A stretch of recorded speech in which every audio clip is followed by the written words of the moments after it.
So if you're the kid in school who doesn't feel really particularly effective or competent at school, or you're not really connected with classmates, or you don't feel a lot of autonomy in your daily life, then you're going to particularly find the virtual world supplied by video games as intriguing places to be, because there you'll be able to have those satisfactions denied to you in the rest of life. Jeffrey says that 1 hour of video games a night isn't a problem.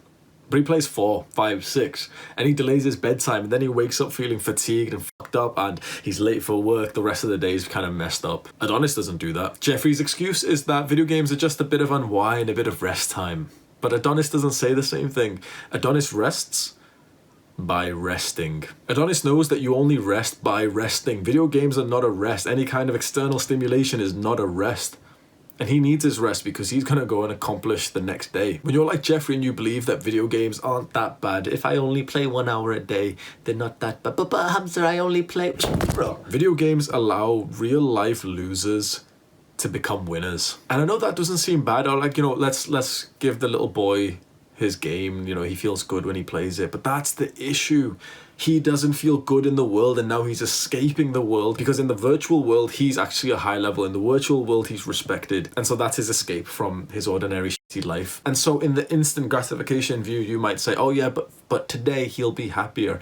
Maybe he would be. But in the long term, what's it doing to him? In the long term, it's setting him up for an unideal life, and it's never going to change unless he steps away from the game. Because what happens when a video gamer quits? Nothing. If you're a gamer right now and you've tried to quit before and you did quit for a day or two, what happened? Literally nothing. You were pissed off about it, weren't you? You thought, wait, all these motherfuckers said that if I quit, that all my life would get better and I'd suddenly get six packs and I'd be really, really confident, I'd be able to hold eye contact with girls, but it didn't happen. Because what happens when a video gamer quits playing games? He goes about his normal day, apart from playing games, and he just lounges around on his phone and thinks, you know what? I'm bored. I'm not doing anything, I'm not making any progress, I may as well play some games because then I'll have a bit of fun and then I'll make some progress.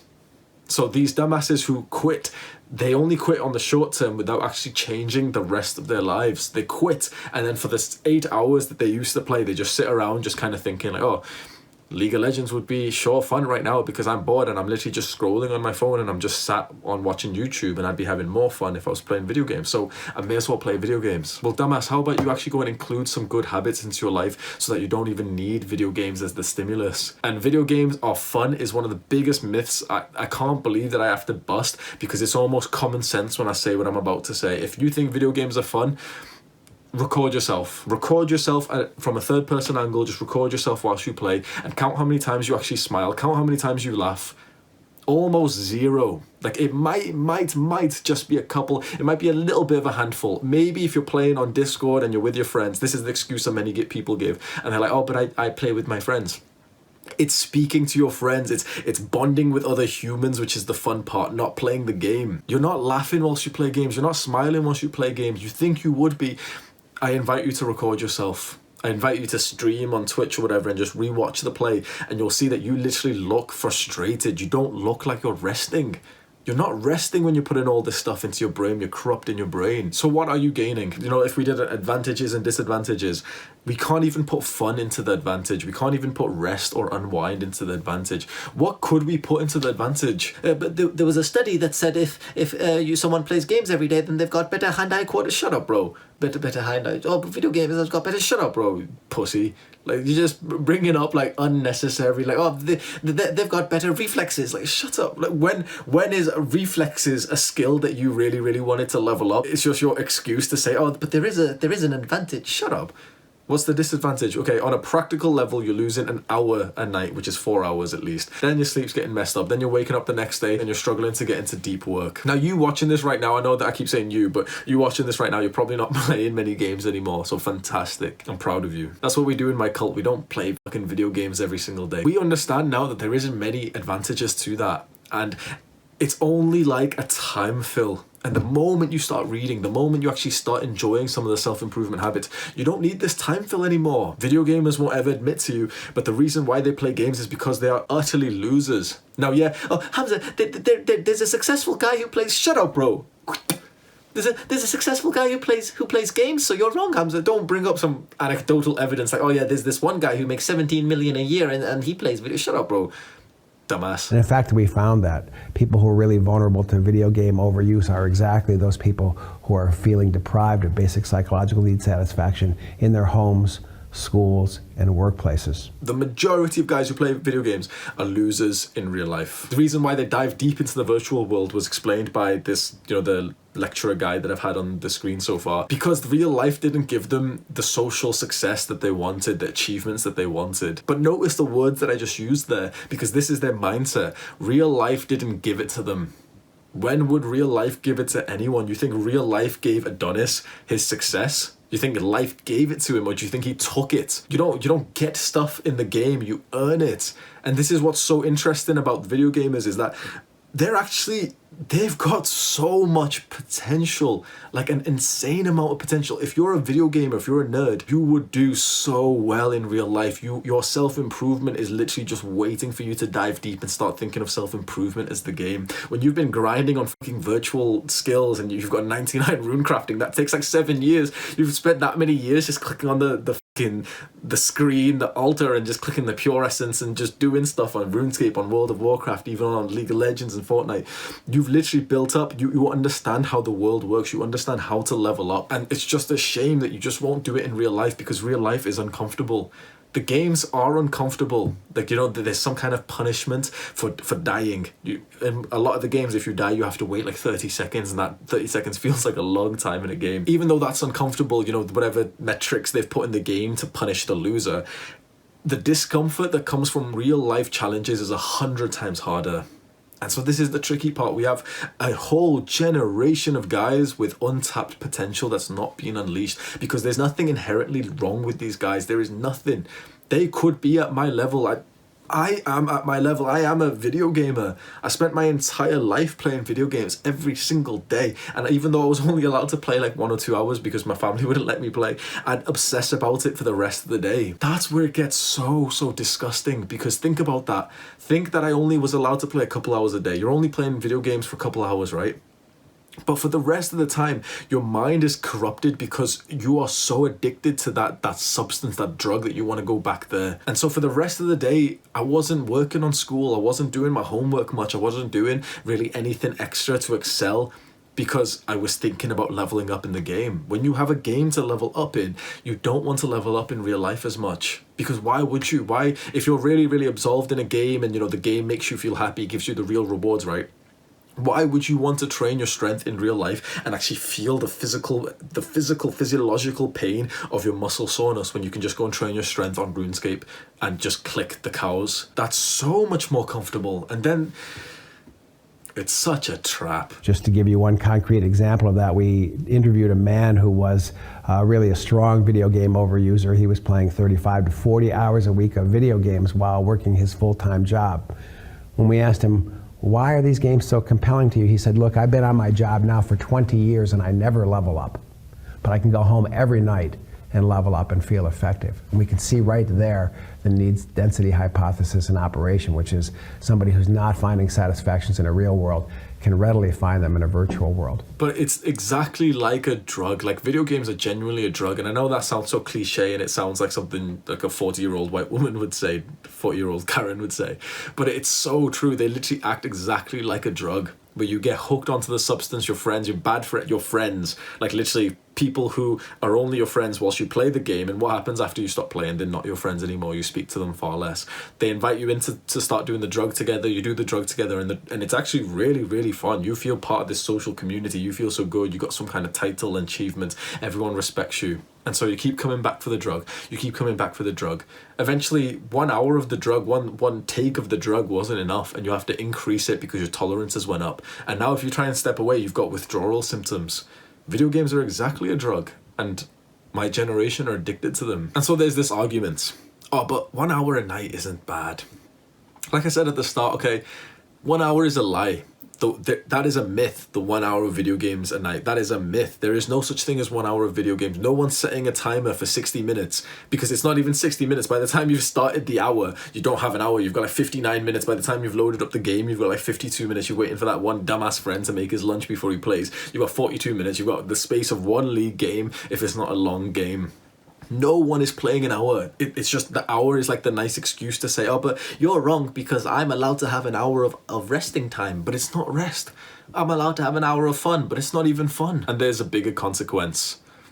The dopamine receptors. Now, of course, this is going to be bro science, so don't fucking, oh, but Hamza, you're wrong about the dopamine, because dopamine doesn't actually work like that. It's actually the serotonin. just shut up, bro. This is bro science, bro. The bro science is going to say, because it's a drug, imagine the tolerance is like your dopamine, and dopamine is like what makes you feel happy. And video games, when you first started, actually used to give you a lot of enjoyment. Think back to the time where you used to play on like the box family computer with the roll-out keyboard. You actually would rush to go and play because it was sick back then. But now you just play because your life is shit and because you've got nothing else to do. But back then, your dopamine receptors weren't fried. And so you actually didn't struggle too much with other parts of work. But now, your life's suffering. When you play video games, you're frying your dopamine receptors. Now, you guys know that I preach the dopamine detox. That's the reason why I'm in front of you today. That's the reason why you're watching me. That's the reason why I'm in the best shape of my life. That's the reason why I finally, for the first time in my entire life, I've been able to be productive. I've been able to actually be disciplined. I'm like, I know you're seeing me right now and you've seen the pictures of me and you've seen me shirtless, you've seen me working out, you've seen, the content that I've put out, and you think that I'm that guy who's hard worker. I'm not. I'm literally the video game dumbass. Like, as I played video games, I was a complete and utter loser, and I couldn't do any of the discipline stuff. I couldn't abstain from fapping. I couldn't stop eating junk food. The moment I stopped playing video games completely, and then I stopped, the social media and all this shit, and actually stopped frying my dopamine receptors, it's like the smallest things are actually fun for me now.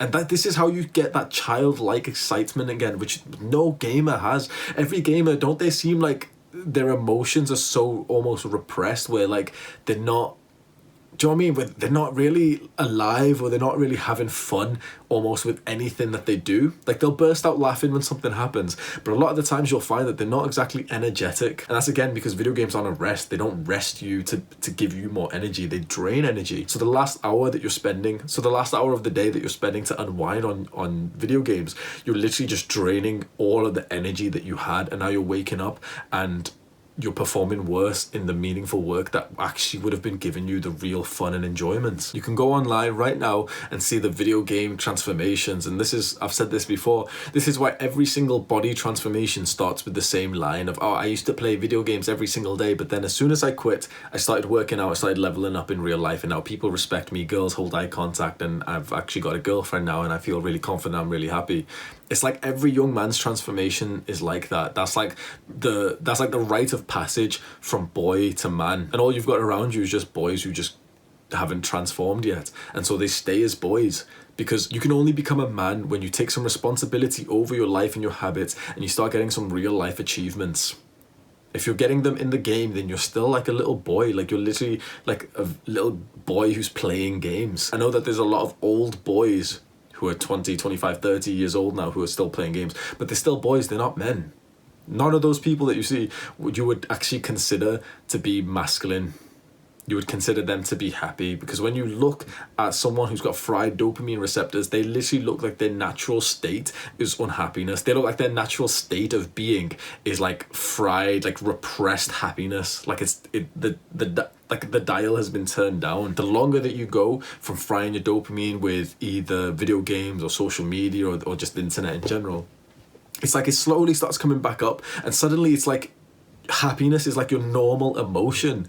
It's like you're literally just happy unless proven otherwise, unless something else happens. Whereas as a nerd on video games, as an addict, you're only happy when you've got the substance. And part of the effect of that dopamine is the attention span. And this is something that's kind of picking up in the modern times now, where everyone knows that the more internet use, especially video games and social media, the less your attention span. Because we're literally about 90 seconds into this video and the majority of people have clicked off. So welcome to the unfiltered section.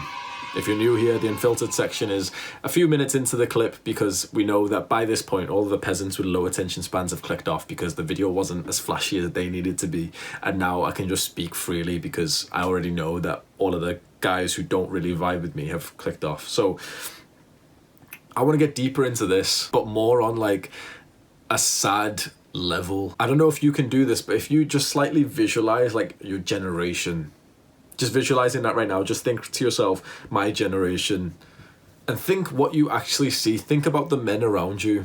Think about the girls around you. What are they actually doing with their lives? What's like the average person doing? Are they happy? No. Are they doing something that's benefiting the community, that's helping other people, that's advancing the human race or saving the animals or saving... No, they don't have a purpose. So what are they doing?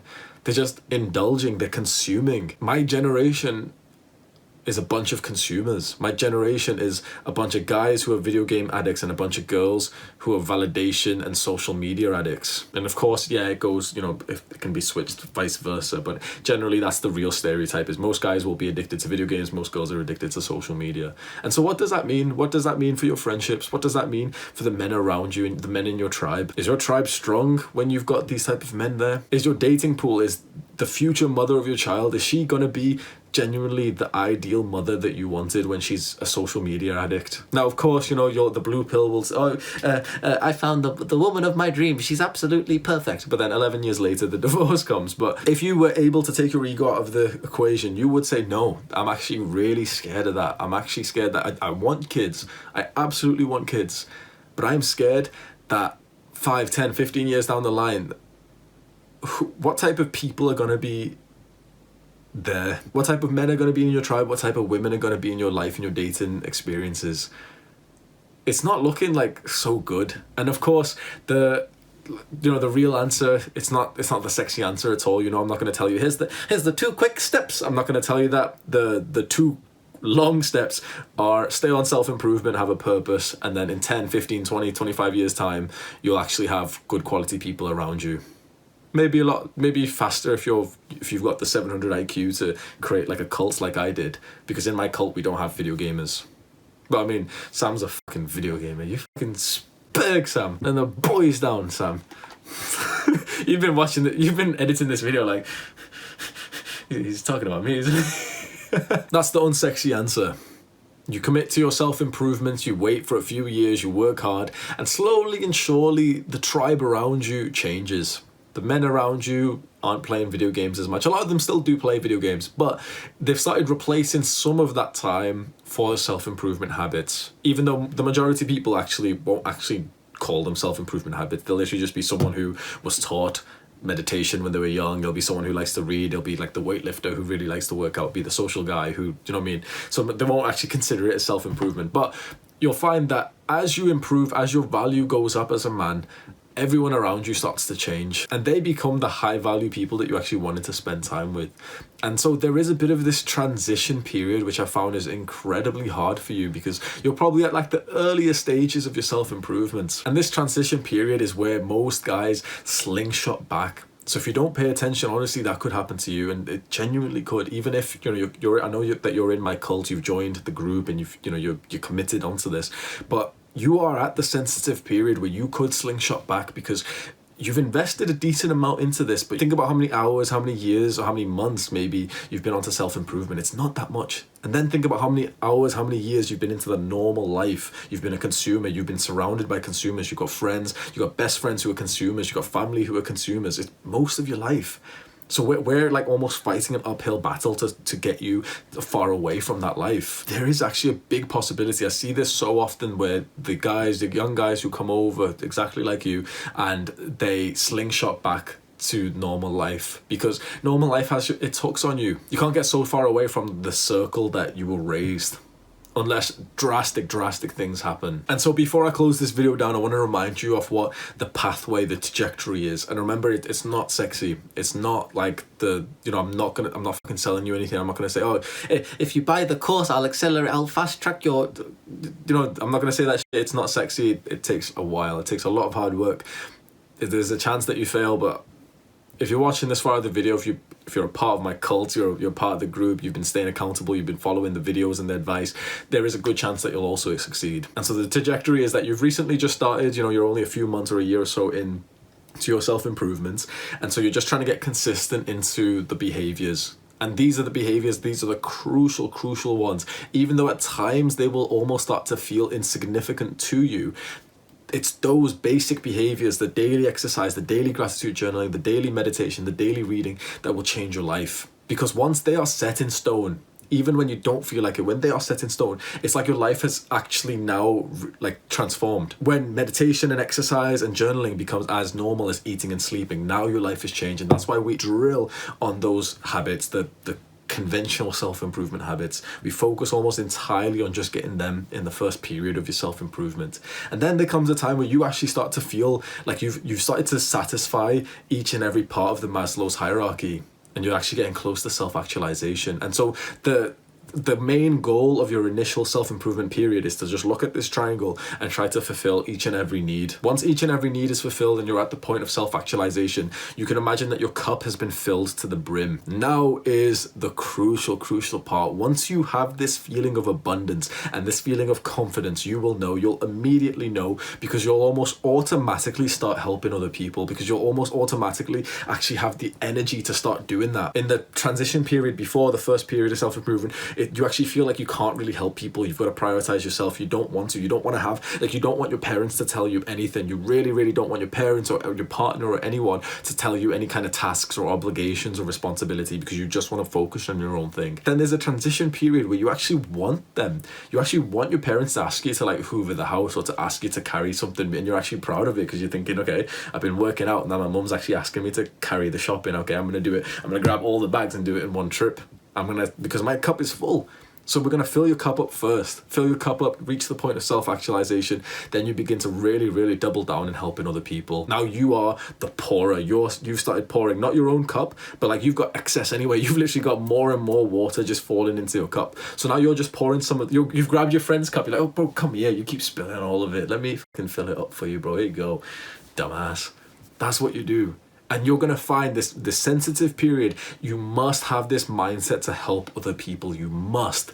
So many guys in this red pill idea, this big alpha male, like, no, I'm not going to help anyone. Shut up, bro. If only for the selfish benefit that you get, when you help other people, your life gets so much better. Your self-improvement goes then on to the next level. Why would you deny yourself that privilege?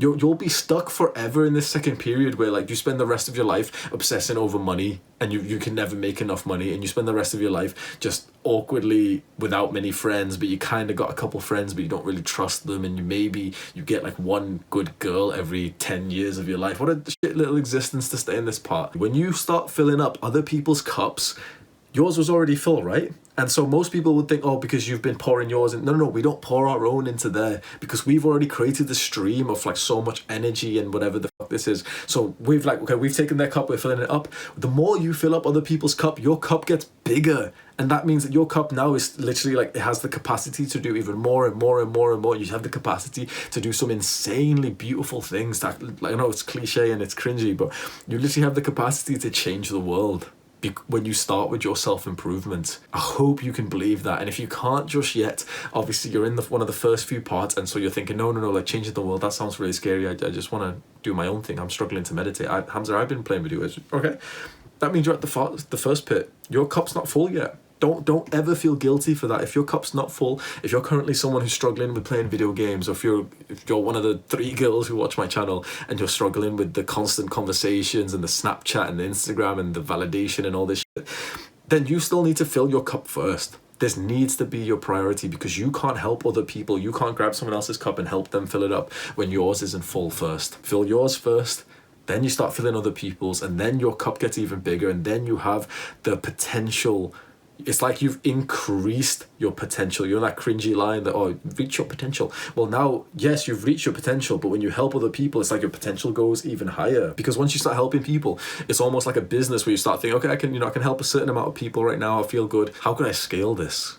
Because right now I can only help a couple of people because, it's limited to my time. I'm spending 20 minutes with each person. How could I scale this? How could I scale in a way that I could help 100 people? 1,000 people, 1,000,000 people? And when you start getting to this point, you will actually start to figure out the answer. And I think you can kind of see that I've started to figure the answer out. Just remember one thing. Do the hard work, especially when you don't feel like it.